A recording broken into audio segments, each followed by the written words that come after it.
Today I'm going to show you the queen rearing method that is used to rear all of the Black Mountain Honey UK mated queens that go into our overwintered nucleus colonies. Again, this is the best video ever because I don't have to do any of the work. I've got my partner Richard who looks after all of our nukes showing us the process, and we're going to give you a real start to finish snapshot of how we rear the queens that go into our nukes. Right, so with Richard working in the background, I'm going to tell you exactly how he sets up this method. And unlike some of the other methods that I've used, the 10 on 10 method, which is a queenless method, this method here is a Queenright method. Richard starts off with a double brood colony with a queen across as many frames of brood as you like in a double brood configuration. He then, in the middle of that, inserts a double mesh board that I'll show you on in a little bit. So you're effectively splitting the top half of the colony and the bottom half of the colony. In the top half of the colony, arranges the brood so you have as many capped and as close to emerging frames as you can possibly get up there. Ideally, you want 10 full frames of emerging brood, and you're going to take your queen and you're going to put her upstairs in that top box. I just butt in at this point as well to say how calm are these bees. Again, I'm just doing this without a veil on. I wouldn't even need my bee suit on either. It is a real pleasure to be in this apiary, and you can tell that all of the queens that are getting mated here are going to be so influenced by the drones that are coming out on these super calm colonies.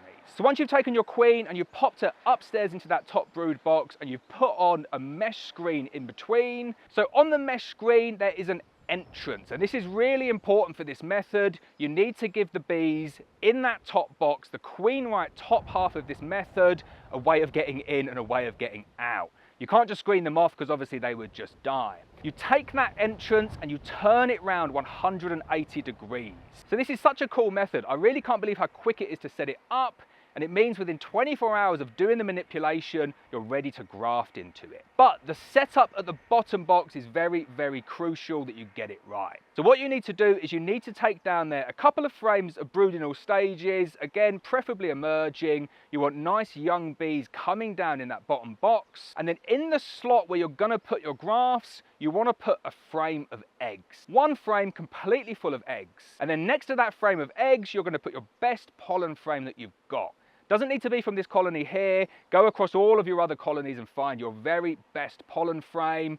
Nutrition and protein, very important when it comes to feeding queen. As always, it's so much easier to see it in practice. I'm going to give you a close-up now of exactly what's going on. So this is the double brood Queenright method. As you can see, the original setup here, we've got a double brood box. This down here is the original entrance, and then Richard's taken that top box, as we said, put the queen upstairs into that top box. He's put that top box completely full of brood, capped brood, as emerging as you can get it. And then that little nifty device in the middle, that is a mesh screen, but it's a mesh screen that has an additional entrance. So you can see over here, the other side, now we've got that additional entrance. That's how the bees upstairs are getting in and out. And that is the Queenright element of this rearing method. So this is the mesh board that you need for this design here. Really simple construction. What you want underneath it effectively is a bit of an eek, maybe 50 or 60 millimeters of eek. And then you need a full mesh, but you need to make sure that you have this entrance here. And as I said before, Rich has turned that entrance around 180 degrees, so the bees are flying out of a completely different entrance. So you can see down here now, this is the business end. And what we've got down here, this is the queenless part of the split. He's put a couple of frames of capped brood down there. He's put his frame of eggs down there. He's got his frame of pollen down there. He's left it 24 hours. That's really important to leave it 24 hours in the slot where you're gonna graft. And then Rich has gone in, taken some grafts, 18 grafts in total, and he's placed it into that slot adjacent to his protein pollen frame. Right, so Rich is going to get out the grafting frame now. We've got 18 grafts per frame, and as you can see, look how many nurse bees have been attracted down there to those grafts. This is the important thing here. 3 key things to remember. 1, you need enough nurse bees. 2, you need to make sure that you're giving them sufficient pollen. And 3, you need to trick those nurse bees into thinking that they're queenless. This method here does that by separating the queen a far enough distance from the grafts that are going in. And I think you'll agree there, those nurse bees have been well and truly convinced. Let's get a closer look and see how many takes Richard's got on this batch here. So I know this looks like a complete setup. We planned to do this video about a week and a half ago, and the day that we planned to do it, it poured down with rain. So we didn't have full cells available for you. But what we've got here is 48-hour grafts, and just look at that acceptance rate there. That is 100%, 36 grafts using a Queenright method. So it goes without saying, when you're grafting, try and get the absolute smallest larva on day 4 from an egg being laid. You really do want to get the smallest larva that you can possibly get. Richard now uses this method exclusively in this apiary, and he uses it as a starter finisher method. So this is a Queenright starter finisher, one box to do absolutely everything.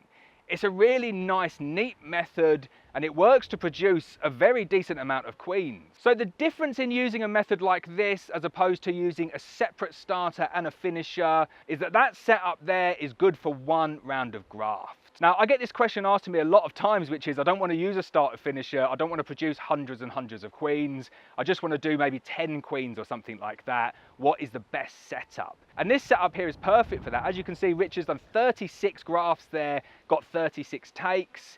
But if he wanted to do another 36, he'd have to leave that colony, put it all back together again, let them build up, and then he'd go again in a couple of weeks and just do the exact same manipulation to get them back to that same point.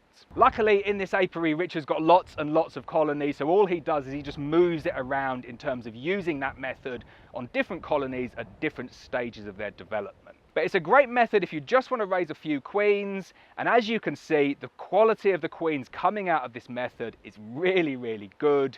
Huge queens, very well fed, and obviously we're using the very best genetics, so you end up with really top quality queens. So as we said, this is a starter finisher method all in one box. And what Richard does is that he leaves these grafts in the box all the way up to about day 12 or day 13, when he's comfortable that he can move the fully matured queen cell and place it directly into a nuke. Richard doesn't use apideias, doesn't use little mini mating nukes. We use the BS honeybees 2-in-1, and we give the colony a full 3 frames. We find that way that it gives the queen the best possible chance. Once she goes out and gets mated, she's got loads of bees with her, lots of nurse bees, but it means when she comes back into the colony, into the nuke box, she's got lots and lots of space to lay. She's not restricted in any way, and we find that we rarely get any colonies absconding, and we find we get a very high success rate in terms of queens going out and turning into successful laying queens. So when Richard's putting these together, the way that he makes it up is he takes 2 frames of bees and brood, preferably capped brood, preferably brood that's near to emerging, and then within 15 minutes of making up that split, he places the queen cup, the queen cell, directly in between the frames. We use the Easy Beasy cups, and they just slot directly on top of the frames. Really nice, neat, simple method. And again, there's no faffing, there's no making the colony go hopelessly queenless. You're using a Queenright method, starter finisher all in one, and then you're placing that mature queen cell into a nuke within 15 minutes of making it up. And then Richard just leaves it alone, comes back in 2 or 3 weeks, hopes for the best, and generally gets a very, very high percentage success rate. So I hope you enjoyed that video. Thanks to Richard for showing us exactly how he uses that method. I'm going to put this together as a little bit of a mini series, and in the next video I'm going to give you a close-up of how those cells are added into these splits, and we're going to go inside hunting for some virgins.